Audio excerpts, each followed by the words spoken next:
సహనం చూసుకుందాం ప్రియమైన బిడ్డలారా. మొదట మనం మోషే సాత్వికం గురించి మాట్లాడుకున్నాం. ఇప్పుడు రెండవదిగా సహనం, మూడవదిగా ఏంటంటే సఫలం. సాత్వికం సఫలం, సహనం సఫలం. అయితే ఇప్పుడు సహనం గురించి చెప్పుకుందాం. సహనం ప్రకటన గ్రంథం 2వ అధ్యాయం 3వ వచనం చూద్దాం. అక్కడ దేవుడు సంఘమును గూర్చి సాక్ష్యమిస్తూ ఉన్నాడు. ఏంటంటే ప్రకటన గ్రంథం 2వ అధ్యాయం 3వ వచనం.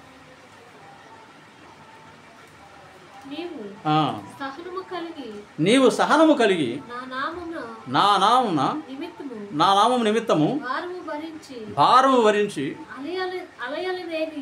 అలయలేదనియు నేను ఎరుగుదును. అయినను నీకుండిన ప్రేమను నీవు వదిలితివని నేను నీ మీద తప్పు ఒకటి మోపవలసి ఉన్నది.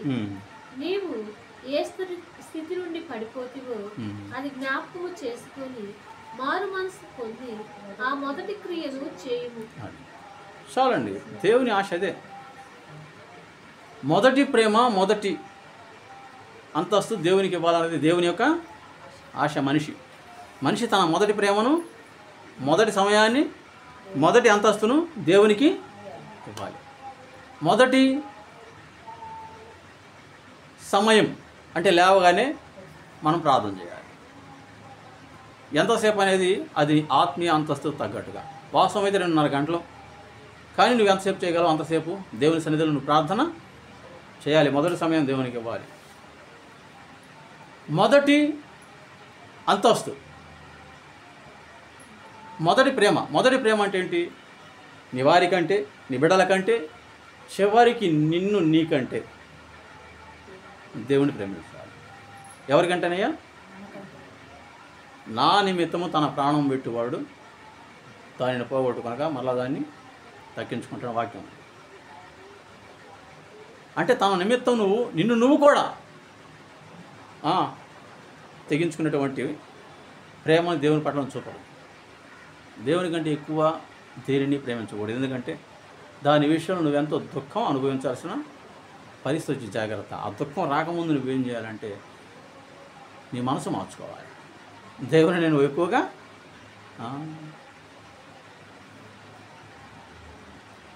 నీ పూర్ణ హృదయంతో, నీ పూర్ణ వివేకంతో, నీ పూర్ణ బలంతో మనం ఏం చేయాలి అంటే లోటు ఉండకూడదు. ఇక నా బలం నా దేవుడే, నా ఆలోచన నా దేవుడే, మొత్తం నా వివేకం అంతా నాకు దేవుడిని ప్రేమించాలి. మొదటి అంతస్తు ఏంటంటే ప్రజెంట్ బిడ్డ, ఒకటి దేవుణ్ణి ప్రేమించాలి అంటే ఈ విధంగా మనకున్న బంధువుల కొడుకు కుమారులు కుమార్తెలు కంటే ఎక్కువ ప్రేమించాలి. రెండవది మనకంటే ఎక్కువ ప్రేమించాలి. మూడవది అంతస్తు ఏంటంటే అధికారం. కొంతమంది ఉద్యోగాలు కావచ్చు, ప్రమోషన్ కొరకు కావచ్చు, లేదా రాజకీయ నాయకుల్లో ఇంకో పదవి కొరకు కావచ్చు, లేదంటే మనం ఒక 1000 రూపాయలు సంపాదించి రానుకలు ఇంక 2000 సంపాదించాలనక ఏదో ఒక ఎయిమ్, చిన్నవాళ్ళ నుంచి పెద్దవాళ్ళ దాకా ఏదో ఒక ధ్యేయం ఉంటుంది. ఆ ధ్యేయం కంటే దేవుని నువ్వు ఎక్కువగా ప్రేమించాలి. నేను అదైనా కాకపోయినా, నేను సంపాదించకపోయినా నా దేవుని ప్రార్థన చేయడం మాత్రం నేను అదన్నమాట. ఒకటి నిన్ను నీకంటే ఎక్కువగా ప్రేమించాలి దేవుణ్ణి. రెండవది నీ బిడ్డలో నీ బంధువుల కంటే ఎక్కువగా ప్రేమించాలి దేవుణ్ణి. మూడవది నీ అంతస్తు కంటే ఎక్కువగా ప్రేమించాలి. నీ ప్రమోషన్ కంటే, నీ పదవి కంటే, నీ పని కంటే, నీ బంగారం వెండి కంటే అంతస్తు అంటే దేవుణ్ణి ఎక్కువగా ఈ విధంగా దేవుణ్ణి ఎక్కువగా ప్రేమించాలి. ప్రేమించే విషయంలో సహనం ఉంటుంది. ఏముండాలమ్మా? సహనం ఉంటుంది. ఒక విషయం ఆలోచించండి. ఎంతో కష్టపడి, ఎంతో ప్రయాసపడి, ఏమండి రక్తం చిందించి రాత్రి నిద్రలో మానుకొని పావుల కూడబెట్టుకొని కొన్ని లక్షల ఆస్తి సంపాదించుకొని గొప్ప పేరు సంపాదించుకున్నాడు. కొద్ది దినాల్లోనే నష్టాలు వచ్చి డబ్బంతా పోయింది. డబ్బుతో పాటు ఏం పోయింది? తన పేరు కూడా పోయింది. ఎంత పోయినా ఏం చేయలేంచడం. ప్రార్థనే అంటాడు ఆయన, దేవుడే అంటాడు. అరే ఇదేందిరా, జనానికి అర్థం కాదు. సరే కొంతకాలానికి ఏమైందిరా ఆయన అంటే వాళ్ళ కుమార్తెలు కూడా కళ్ళ ముందే చనిపోయారు. అయినా సరే ఈయన అంటాడు నా దేవుడే, ప్రార్థనే అంటాడు. చూసే వాళ్ళకి మైండ్ పోతుంది. కష్టపడి సంపాదించుకున్నాడు, నిద్రాగారాలు మానుకొని సంపాదించుకున్నాడు, రక్తం చిందించాలని సంపాదించుకున్నాడు, ఎంతో జ్ఞాన వివేకంతో సంపాదించుకున్నాడు. అలా సంపాదించుకున్న ఆస్తంతా ఒక దెబ్బతో పోయినా ప్రార్థన అనుకోవట్లేదే. ఒరే అది పోయి చివరికి కన్నా బిడ్డ కళ్ళెదురు చనిపోతే అయినా సరే ప్రార్థన అనుకోడే. దేవుని ద్వారా ఇంకేం పొందుకుందామని అయినా మొత్తాన్ని పోగొట్టుకున్నాడుగా, ఒక్కడిగా మిగిలాడుగా, ఇంకేం పొందుకున్నామని అయినా దేవుడు అంటాడు. ఎవరికైనా జరిగిందండి ఇంత నష్టం? జరిగిందా? మన జీవితాలు జరిగిందా? ఎంత నష్టం జరిగింది? నేనంటాడు ప్రార్థన అంటాడు, దేవుడు అంటాడు. అట్లా కాదని చివరికి ఆయన నడినెత్తి నుండి అరికాల వరకు ఏమైంది? కురుపుడు, పుండ్లు, చీము, నెత్తురు, ఎముకలు బయట కనపడుతున్నాయి. ఎముకలు ఏమవుతున్నాయి? బయటకు కనపడుతున్నాయి. అంత జరుగుతున్నా అదంతా చూసి చివరికి భరించలేక ఆస్తి అంతస్తు పోయే, పేరు ప్రతిష్టలు పోయే, బిడ్డలు పోయి, చివరికి నువ్వు రోగం వచ్చి ఎట్టయిపోయి ఇంకెక్కడ నీ దేవుడిని చూసి చావరాదు అని దేవరం అనేది. సహనం అంటే ఇది, అర్థమైందండి? సహనం అంటే ఇది. వీటిల్లో పైపెచ్చు ఒకప్పుడు ఈయన మందన కాయడానికి కూడా పనికిరారు వీళ్ళు. వాళ్ళు వచ్చి అంటారు వీడే పాపం చేశాడా, ఎంత ఇది కలిగింది. ఎగతాళి చేస్తున్నారండి.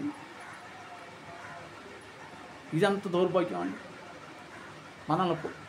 మనం కాస్త మొన్నదాకా అందరికీ నుంచి బాగా తింటా, బాగా క్షేమంగా నలుగురిలో చక్కగా ఉండి ఒకసారి పడిపోతే ఆ పడిపోయింది ఒక బాధ, మరి మనం భరిస్తాం. కానీ ఇంటి ఇడిపోయేవాళ్ళు మీకు అంతే, మీరు ఏ పాపం చేశారు మీకు అంతే జరగాలంటే ఎక్కడిది?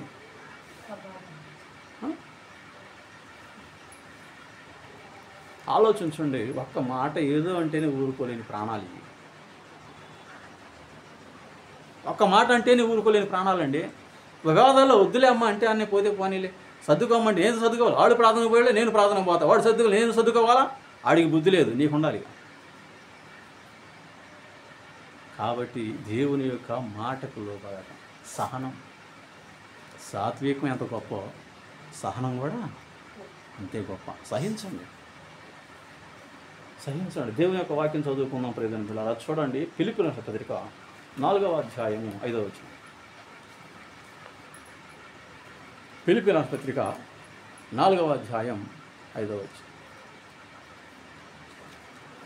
అక్కడ మనం చక్కని మాట చూస్తాం ప్రియమైన బిడ్డలారా. బహుగా ప్రార్థన చేయుడి, ఇక మీదట బహుగా ప్రార్థన చేయుడి. చూడండి పిలుపు 4:5 అమ్మా. ఫిలిప్పీ పత్రిక 4:5. బహుగా చూసారా? చదవండి. మీ సహనమును సకల జనులకు తెలియజేయబడినది.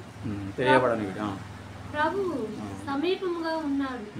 దేనిని గూర్చి చింతపడుకుడి గాని ప్రతి విషయములోనూ ప్రార్థన విజ్ఞాపముల చేత కృతజ్ఞతా పూర్వకముగా మీ విజ్ఞాపనములు దేవునికి తెలియచేయండి. అందుకనే బహుగా ప్రార్థన చేసి బలమును సంపాదించి మహిళ కీడును గెలువుడి. నువ్వు ఈ లోకంలో కీడును గెలవాలంటే బహుగా ప్రార్థన చేయాలి. ఇక్కడ మనం చూసి మన సహనం ఎవరికి తెలియాలంట? యోబు సహనం ఎవరికి తెలిసింది? ఆ దేశంలో ఇంకా ఇతరతర ప్రాంతాలన్నిటిలో ఆయన సహనం తెలిసింది. అందుకని ఎంత సహించావయ్యా, ఎంత భరించావయ్యా, ఎంత దుఃఖాన్ని అనుభవించావయ్యా, ఎవరు అనుభవించలేదు యోబయ్యా, ఎంత సహనం అయ్యా నీది అని బంధువులు ప్రతి ఒక్కళ్ళు వచ్చి కానుకలు తెచ్చి యోబుకి ఇచ్చి యోబు దగ్గర కూర్చొని ఏడుస్తున్నారు. ఎందుకంటే యోబు అనుభవించినటువంటి బాధలు భూప్రపంచంలో అప్పుడు ఎవరు అనుభవించాలా, ఇప్పుడు ఎవరు అనుభవించాలి? కానీ చిన్న చిన్న శ్రమలకే ప్రజలు అలిసిపోయేవాళ్ళు ఉంటారు. చిన్న చిన్న శ్రమలు కలిసిపోయి మందిరాల మూలకి చిన్న చిన్న శ్రమలు కలిసిపోయి ప్రజలు పెట్టారా దేవునికి ఇవ్వకుండా ఉంటారు. చిన్న చిన్న నష్టాలకే సాధారణ ఏం చేస్తారంటే ఒక ఆమె అంటే ఇంతే అనుకుందంట, దశం భాగం ఓ గోల్ చేస్తున్నారు అయ్యా, ఇకపై నేను దశం భాగం వెళ్తాం, నాకు దేవుడు ఇస్తాడుగా ఆ లెక్కన చూద్దామని ఆమె ఏం చేసిందంటే పాపం దేవుని వాక్యం విని ఏమండి ఆమెకు నెలకి వచ్చే ఒక 15,000లోనే చిరుపాటి ఉద్యోగంలోనే ఒక 1,500 దేవునికి ఎత్తా వచ్చింది. ఆమె ఎప్పుడైతే దేవునికి ఇవ్వడం మొదలుపెట్టిందో ఆ మరుసటి నెల నుంచి ఆ ఉద్యోగం నాకు చీవాట్లు పొరపాట్లు ఎక్కువైపోయి, ఆ పొరపాట్లు చేస్తాం నాకు చీవాట్లు ఎక్కువైపోయి, ఇదేంద్రా ఎప్పుడు లేని శోభ నాకు ఎక్కువైపోయిందిరా బాబు, ఈ నెల నుంచి దశం భాగం వేస్తున్నాను, ఈ నెల నుంచి నా తగులుకుని ఏందిరా బాబు నాయన ఇదేందిరా ఏమోలే చూద్దాం అని పాపం ఎట్టగా 2 నెలలు 3 నెలలు రోజుకుంటే వేస్తుందంట. ఇచ్చే కొద్దీ శోధన ఎక్కువైపోతుంది. ఆమెకు అర్థమవుతుంది ఏందిరా ఇచ్చే కొద్దీ దేవుడు ఇస్తాడని విన్నాను కానీ ఇచ్చే కొద్దీ ఈ శోధన లేదు, నా ఉద్యోగం పోయే అంత చిన్నపాటి ఉద్యోగం కూడా నాకు పోయేటట్టుంది, ఎందుకు వచ్చిన బాధ అనుకుని ఆలోచించి ఈట మానేసింది.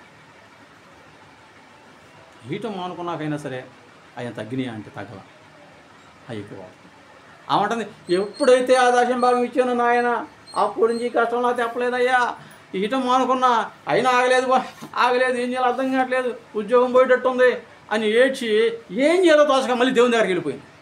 ఏది ప్రభువా నాకు తెప్పాలంటే ఆయన చూపించాడంట, నువ్వు దశం భాగం వేయటం వల్ల కాదు వచ్చింది తెప్పలు నీకు, ఇదిగో నువ్వు చేసే ఈ పొరపాటుల వల్ల వచ్చింది అని ఆమె చేసే తప్పుడు దేవుడు ఆమెకు చూపించాడు. అప్పుడు అవి సరి చేసుకున్నాక మళ్ళీ దశం భాగం వేయటం మొదలుపెట్టింది.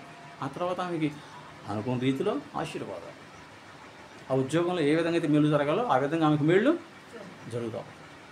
కాబట్టి చాలామంది పిల్లరా ఏది ఏమైనా నేను చెప్పేది ఏంటంటే దేవునికి మన హృదయం ఇచ్చినా కుటుంబం బాగుపడుద్ది, దేవునికి మనం సమయం ఇచ్చినా మనం చేసే పనులు దీవించబడతాం, దేవునికి మనం సొమ్ము ఇచ్చినా ఆ చేసే పనులు రాబడి ఎక్కువ వస్తుంది, దేవుని కొరకు మనం ప్రయాసపడ్డా ఆరోగ్యం నిలబడిద్ది, దేవుని కొరకు మనం ఎలా చేసిన సహించి చేసినా అద్భుతమైన ఆశీర్వాదాలే పొందుతాం. ఇది గుర్తుపెట్టుకోండి. కాబట్టి సహనం అంత శ్రేష్టమైనది. కాబట్టి చివరి ఒక వాక్యం చదువుకుందాం ప్రియమైన బిడ్డలారా. చూడండి యాకోబు పత్రిక 5వ అధ్యాయము 11వ వచనం. యాకోబు పత్రిక 5వ అధ్యాయం 11వ వచనం చదువుకుందాం.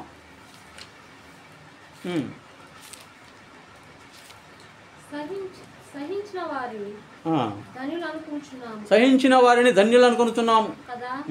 మీరు యోబు యొక్క సహనమును గూర్చి ఆయన ఎంత జాలియు కనికరమును గలవాడని మీరు తెలుసుకొని ఉన్నారు. నా సహోదరులారా, ముఖ్యమైన సంగతి ఏదనగా ఆకాశము తోడని గాని. చాలండి. కాబట్టి యోబును గురించి దేవుడు తెలియజేస్తూ ఉన్నాడు. సహించిన వారు ధన్యులని చెప్పుకుంటాం కదా మనం. కాబట్టి యోబుని చూడండి, అలాగని మనం సహనం కలిగి ఉందాం. యాకోబు భక్తుడు అంటున్నాడు. కాబట్టి బ్రదర్ బిడ్డలారా, ఏ పాపం చేయకపోయినా సరే, ఏ నేరం చేయకపోయినా సరే, మన ప్రభు అయిన క్రీస్తు మన కొరకు ఎన్నో అవమానాలు, ఎన్నో భయంకరమైన శ్రమలైనా సహించాడు, భరించాడు. ఎగతాళి చేశారు ఆయన్ని. కళ్ళగంతలు కట్టి బిడిగుద్దులు గుద్ది నువ్వు మెస్సయ్యవ కదా, నేను కొట్టిన వాడేవాడో కనుక్కో ఆయన ఎగతాళి చేశారు. ఉమ్ములు మూసారు ఆయన ముఖాన, గడ్డం పెరికారు. ఇంకా అనేక విధాలుగా ప్రభు అయిన క్రీస్తు ప్రభుల వారిని భయంకరంగా హింసించారండి. కానీ ఆయన సహించాడు. దేని కొరకు అంటే నీ కొరకు, నా కొరకు, నమ్మిన ప్రతి ఒక్కరి కొరకు ప్రభు అయిన యేసుక్రీస్తు ప్రభువు సహించాడు. నమ్మని వారి కొరకు కూడా ఆయన సహించాడు. వారి పాపాలు కూడా ఆయన మోసుకున్నారు. సిలువ మీద సిలువ భారం ప్రియమైన బిడ్డలారా ఎంత భయంకరమైనది. యెరూషలేము నడివీధుల్లో ప్రియమైన బిడ్డలారా ఆ సిలువను మోస్తూ ఆ భయంకరంగా, అప్పటికే దెబ్బల వలన మాత్రమే ఇతను చనిపోవాలి తప్పనిసరిగా, సిలువ వేయడానికి కూడా లేదు అన్నట్టుగా ఆ కొడా దెబ్బలతోనే ఆయన చంపాలని ట్రై చేశారు. అప్పటికి ఒళ్ళు ఛేద్రమై, వీపు నాగటి వాళ్ళ దున్నబడి, ఎముకలు బయటకు కనబడినంతగా అటువంటి భయంకరమైన గాయాలతో ఆయన సిలువ మోస్తూ ఉంటే ఆ భుజం మీద కూడా భయంకరమైన గాయాలైతే ఆ భుజం మీద సిలువ మోస్తుంటే ఎలా ఉంటుందో చెప్పండి. ఆ ముళ్ళ కిరీటం కణతల్లో నుంచి బయటకు దిగిపోతే నడి నెత్తి నుండి అరికాల వరకు ప్రతి చిన్న నరము ప్రతి రక్త కణము ఎంతో నొప్పులతో ప్రసవవేదన పడుతూ ఉంటే సిలువ మోయాలన్న ఆలోచన వచ్చిద్దా? ఎందుకు సహించాడు ప్రభు అంటే నీ కొరకు నా కొరకు. కాబట్టి ఆయన బిడ్డలంగా ప్రియమైన బిడ్డారా మనము సహిద్దామండి, మనము సహిద్దాం. సాత్వికులమై దేవుని సన్నిధిలో వచ్చే ప్రతి శ్రమ ఇబ్బందులు మనం ఏం చేద్దాం? సహిద్దాం. సహించిన ధన్యులం అవుతామండి. సహించిన తప్పనిసరిగా మన కార్యం సఫలమైంది. సఫలం అంటే ప్రియమైన బిడ్డారా అదే